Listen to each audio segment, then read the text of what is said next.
Guys, before we get into this video, please like and subscribe. It really helps the channel. Enjoy. Back to the video. Yeah, man. Like, how does it feel working with the community, man?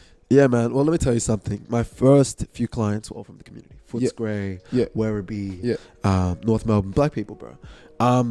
And it was tough. Sometimes it was really tough. Sometimes I would get paid months after service was delivered. Sometimes they wouldn't do their part for their service, that they wouldn't provide the correct logins.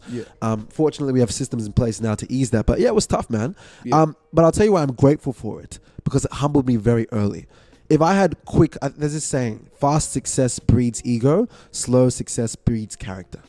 Right? So when I was working with the community, I had to develop a lot more emotional intelligence faster. Because I was a teenager when I started in business. I'm still a kid. I just turned 22.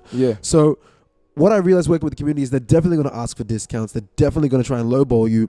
But as a young man in business is a reflection of your internal strength. So if you have character and you truly believe that you're offering a good service, people will pay the fee. But it takes a while to build that competence and confidence in what you do. And I would say probably, to be honest, it took me maybe 2 years where I could really demand the prices that I demand, because I had the conviction in the services that I was offering. But it was definitely an uphill battle at the start. I can say that for sure. But you do have that confidence, and I can see it from here, even just the way you're speaking, you know, like, and you do believe, and I could see it. We can see the passion in you, like, I appreciate it. You know, your speech, man, how you're talking about it. As a business owner, what leadership skills did you develop? Like, how did you develop these leadership skills? Bro, you're 22 years old, and you're going to business owners that are probably 40-something. Where did you get these skills from, you know, to manage a team, as well as, you know, those communication skills to talk to these clients and say, hey, this is my business, these are my sales, these are the prices. How did you develop these techniques? Failure. Yeah? Failure. What sort of failures? Could you tell us a story, maybe, or like, well, if it's not personal, what's like your biggest failure you've had? We can go, ooh. What would you consider like the biggest Shit. hurdle you had to jump over? For clientele business specifically, or just business in general? Just business in general. Gee. Ooh, bro, I've met some weird people, man. You meet a lot of weird people. Come on, give us one, man. Yeah, no, I'm just thinking give us some good content. No, I got you, bro. I got you. Give us some good content, guys. Story. Okay. Huh? You said failure before, man. Yeah, I'm just, because there's so many, I'm just so numb to it that I just perceive it as all standard. You know what I mean? I'll give you one. So there was a phase just before Rona in February where clientele boosters was putting up a lot of momentum, like 5 new clients in a month. At this time, I honestly don't even, looking back, because this was 2 years ago, nearly exactly 2 years ago, actually, February 2020. I actually didn't think I was that good of a salesman. I was just desperate to like get the ball rolling. So we closed 5 new clients that month. And a lot of these were restaurants in Caroline Springs, right? And they were all next to each other, right? So what happened was, you know, I was doing good for them, doing their social media. And this was the time when I was delivering the service. So I was writing the posts. I didn't have a team, etc. And what happened was basically I thought, you know what?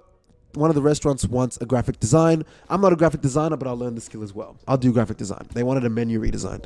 So I spent all night redesigning the menu, and it's COVID. So they're really, really stressed about making sure that sales, you know, because they have to make sure every dollar is counted. Of course. And they've been paying me for 3 months at this time. So there's trust that I didn't want to break, but I did break it. Anyway, basically I try to do the graphic design and I print it. And the daughter prints it out because I sent her the correct file format. She prints it out. And I get a call. And this old woman who was my client for 3 months, Tommy! I'm like, you know, I'm not going to mention the name. I'm like, you know, I'm just going to say, sweetheart, what's wrong? Tommy, it's not working. You promised me it was going to be done. You're already swearing at me. And keep in mind, I'm a 19-year-old kid. Like, I'm still new to the business. I'm thinking that I'm doing her a favor.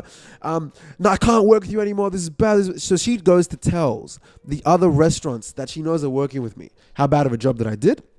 Basically, I go to the Caroline Springs area to remedy the situation. Keep in mind, this is COVID. So my parents didn't even know this because my parents are very strict. They didn't want me leaving the house in the first few months of COVID. So I told them that I was going to go to groceries or some shit.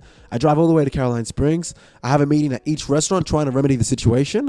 One of them doesn't let me in after working with me for 3 months. Because remember, you're black at the end of the day. Of course, yeah. You know what I mean? So like, you know, like if you stuff up once, it's, you know, so anyway, she's yelling at me saying, I never want to work with you again.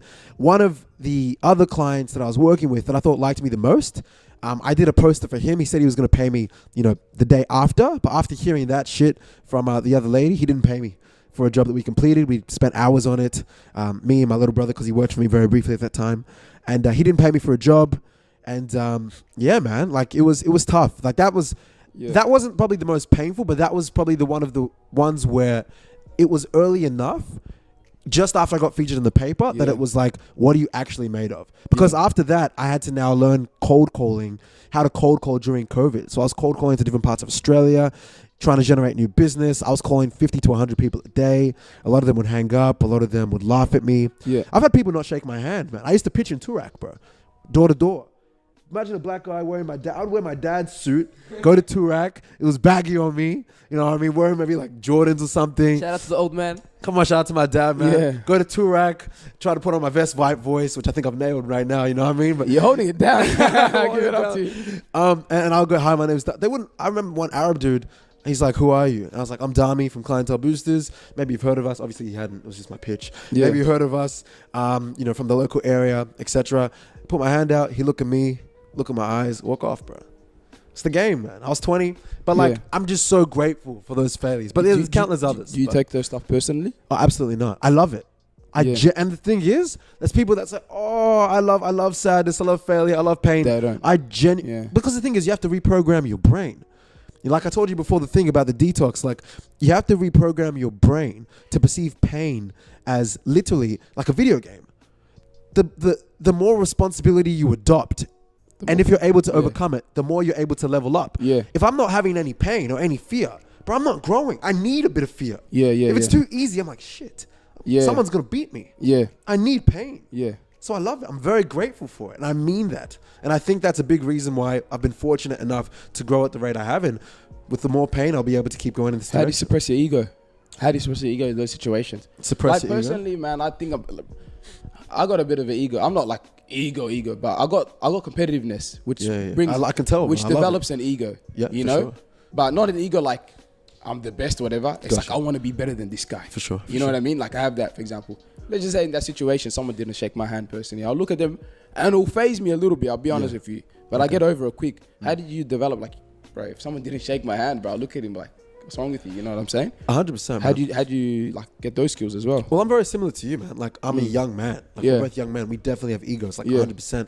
Here's how I see it now, because how I saw it back then, it would hurt. But right now, this is genuinely what I feel for nearly any business venture.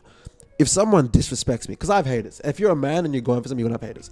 If someone was not to shake my hand now, I feel empathy for them. I'm like, shit, this man really is stuffing up right now. You don't know, brother, like we could be working together 2 years from now. Yeah. Me and you could be on Forbes. Like you have no idea what you're doing. In fact, good luck. I genuinely hope that you not shaking my hand shows other people that they shouldn't stuff up like that. I feel genuine empathy that you made that mistake. Yeah. I wish you the best. And if he comes to culture, I'm still going to let him in. I'll give him a drink. Hey, because he fucked up. Yeah.